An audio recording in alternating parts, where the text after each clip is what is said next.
Hello and welcome to Queendom TV. Today I'm going to be talking about Prince William, the future King of England. And I'm going to be talking about him because I think whether we realise it or not, I know he's probably definitely having a lot of important conversations and decisions being made behind closed doors, because right now it's looking like he's most likely to become king in the future when Elizabeth either chooses to step down, if she chooses to do that, or when she passes on. But technically, really, it should be Charles, who's obviously his dad. But because I think a lot of people feel that Charles should be skipped, which Charles isn't very happy about that. Which I'm gonna do a video to actually, you guys let me know if you want me to do a video talking about that. But Charles is not very happy about that. But we're not going to talk about that in this video. This video is about William, and I kind of wanted to just address let's just discuss the whole subject of William as king in general. Now, first things first, this would be a very big move because obviously the Queen has been reigning for a long time. I think it's like, I don't know, is it like 70 years now? I can't remember which year we're in now. She's been reigning for a long time. And so I think across the world, people are very comfortable. Let's not forget, by the way, the fact that obviously the British people, along with the Europeans, were all part of colonization, yada, yada, yada. The Commonwealth, that's why we've got the Commonwealth countries, the Commonwealth Games, which is, the places they colonized are under the Commonwealth, and all that stuff. So it's a kind of a big, I just throw that in just to suggest that it's a big deal, I think, for the world, what goes on in the British royal family from that standpoint. Obviously, they're not going around doing their tyranny anymore, but it still matters what's happening because I don't know, maybe I don't think William's going to be going off and doing what people were doing in the past, but it's just something that's worth mentioning. So for William, I think it's going to be a big difference. Number one, we're going to obviously have changed from having a queen to a king. Number two, he's quite young and he has the opportunity now to kind of really shift a lot of things if he chooses to. I kind of have the sense with the Queen that she's kind of done whatever she really wanted to do, the bulk of it, and I can't really see her making any big changes to anything in the world like now before she passes, whereas William has that kind of opportunity. And I think especially with things like to do with his brother, for example, a lot of people are hoping that because his brother is married obviously a black woman and this has been an issue of tension in the royal family, I think a lot of people are hoping that William is going to be a big help for a lot of these other issues, and hopefully be, I think people are hoping he's woke, in that sense. Also, to do with the Prince Andrew thing, I know he's made a statement negatively against his uncle. I definitely think that from what I can tell of William, as much as he is doing everything right, I think it's very you can kind of see that he has got his own personality and what he thinks.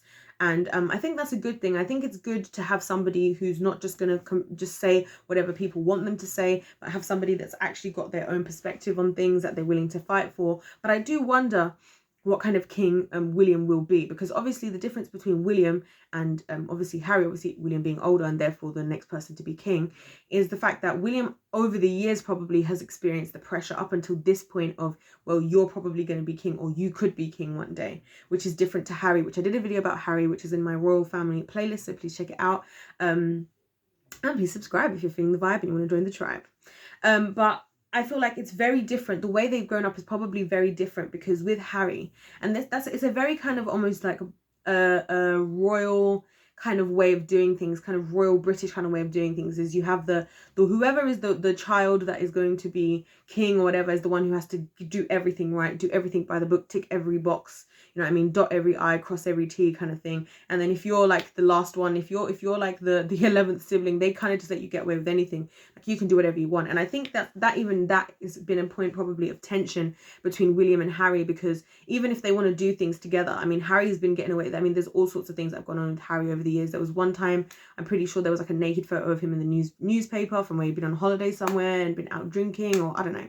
So I think there's a very distinct difference between what is allowed for either of them, because obviously William's going to be representing the royal family and the British in general, and anybody who's still is under the Queen, which I think Canada's still under the Queen, I think Australia is still under the Queen as well. So it's kind of a big deal, and I feel for him in that sense. I do feel for him. I used to wonder, like when he first got with Kate, it's so funny, like to me, because on the one hand, when you look at Harry, I'm happy for Harry, but as I mentioned in my previous video, I'm concerned about the constraints of him making such a bold move and what that means for him, like in terms of his family and what a sacrifice that is of his family. But then on the flip side with William, I was also thinking at the time when him and Kate got together, I hope he really loves her, and this wasn't just a business move where they chose somebody who they thought would look good and would meet all the optics and do everything. And again, ticks all the check boxes, dots all the I's, crosses all the T's, you know, because that's something that they do. And I mentioned in my other videos, you know, the fact that at the end of the day, no matter how much we glamorize them, this is their job. This is what they do. And it's full on. It's everywhere. It's not like the rest of us who can, you know, you can go to work and you can after work you can have a Snapchat and you can have a private Facebook account and a private, I don't know, you can't really have private Facebook. You can have private Instagram or whatever it is. You can have your job and then you can have your life if you choose to in this day and age. Obviously a lot of people choose not to and people get caught out anyway, but for them it's a very different, because every single thing they're doing is scrutinized. There's no such thing as them just walking to Tesco. I mean, even if they were to just walk to Tesco to go and buy, like, I'm sure bottled water, there'll be some issues. Some people be like, oh, if Prince William's drinking bottled water, does that mean that the tap water that the rest of us have to drink is not good enough? Or if it wasn't that, it would be, how dare he buy Evian, why is he not buying Volvic? You know, all these different things. It's like, when you're of that level, I think there's a lot of pressures, and I think especially for William and Kate in particular, they probably have so many pressures. I genuinely hope, like, that they are genuinely in love and that they are genuinely there for each other, because I think that's 100% needed, and I hope that's something that the family and the palace prioritized. But that's actually another point that I want to get onto, the palace. Now, those are the people who I'm concerned about. Like, now for the palace, as I mentioned in another video, they're kind of the behind the scenes, you know, the men in suits kind of people who are really the big players and making a lot of decisions that go on behind closed doors with the royal family. Just like how you kind of have your favorite artist, you know, probably is represented by a label, maybe, and management, and also PR and a whole bunch of other different things, but you just see the artist. I think that's also kind of with the royal family, it's kind of similar. They have also all of these different teams. They have the palace and stuff. So we see of them, we can't assume everything that they do is their decision. And this probably is my biggest worry, if anything, for Prince William, is I just hope that he does not become a victim to just do things in a way that this palace wants him to do things, and that he can do what he wants to do. Because I feel like if he's allowed to be king, right, like, and I think, you know, I believe in God, and I believe that God allows people to be who they are for a reason, right? If he was born to, and he is in a place where he's king, then he deserves to, like, to do that role. Like, he deserves to make his own decisions as king and utilize the gift that he was given, you know. And I really feel that way, genuinely. And so I hope that he's going to be able to do that. And I hope that it's going to be a turning point, even just for the royal family in general, because I think there's a lot of ickiness for me surrounding the royal family, especially with regards, obviously we know pervy Prince Andy and him and all his craziness, which I'm going to talk about as well in another video. But and I've talked about already in some videos, but I'm going to do another update video, so watch out for that video. But not just with him, but, like, you know, there's just a bit of an ickiness about how private they are for me.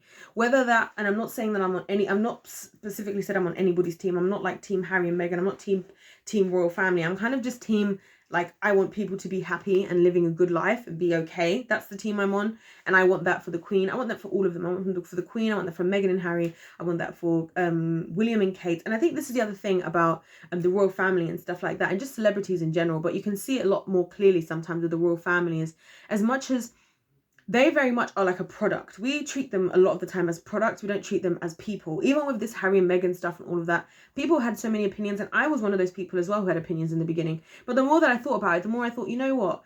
You know how horrible it would be for me to have all of my, you know, family stuff going on all over the internet with everybody throwing in their opinions. You know, they deserve to be people and live their lives as well. They also didn't, and this is another thing that I feel like sucks about society nowadays, is people are like, if you're well known, it's like people feel this entitlement to be able to talk about your life and criticize you and say what they want to say. But at the same time, let's not forget that none of us chose to be born into where we were. I didn't choose to be born, you know, the way that I am, or in what family that I am. He didn't choose to be born in what family he's in, so we can't really blame them for the fact that you know, this is what they've been born into. I do think there's a big element of jealousy when it comes to the royal family as well, and I think a lot of these things are all going to be hard for Prince William, and also when he becomes king, because it's a lot of things to juggle, as well as just having your family, you know, making sure that he's happy there with his wife and that they have a stable and happy marriage. Then also their children, having a stable and happy family and stuff like that. It's a lot of things to take on. And I think also the other thing, and probably the last thing I'm going to mention about Prince William, is the fact that there is political implications of Prince William, because let's not forget that we're living in a world where, like, we're not all hunky-dory, like we're not all getting on around the world, like not every country is all happy with each other. We might falsely think that because, you know, the media make, because you if you want to go to Japan on holiday, you go to Japan on holiday. If you want to go to Venezuela on holiday, go to Venezuela on holiday. If you want to go to India on holiday, you go to India. If you want to go to Nigeria on holiday, you go to Nigeria, which is great, right? But also we have to remember the fact that these countries are all in these, especially within politics and within, you know, power. People are very much watching what's going on and in other countries. And so I'd be so interested to know what powers of the world, you know, like Russia, what they're thinking of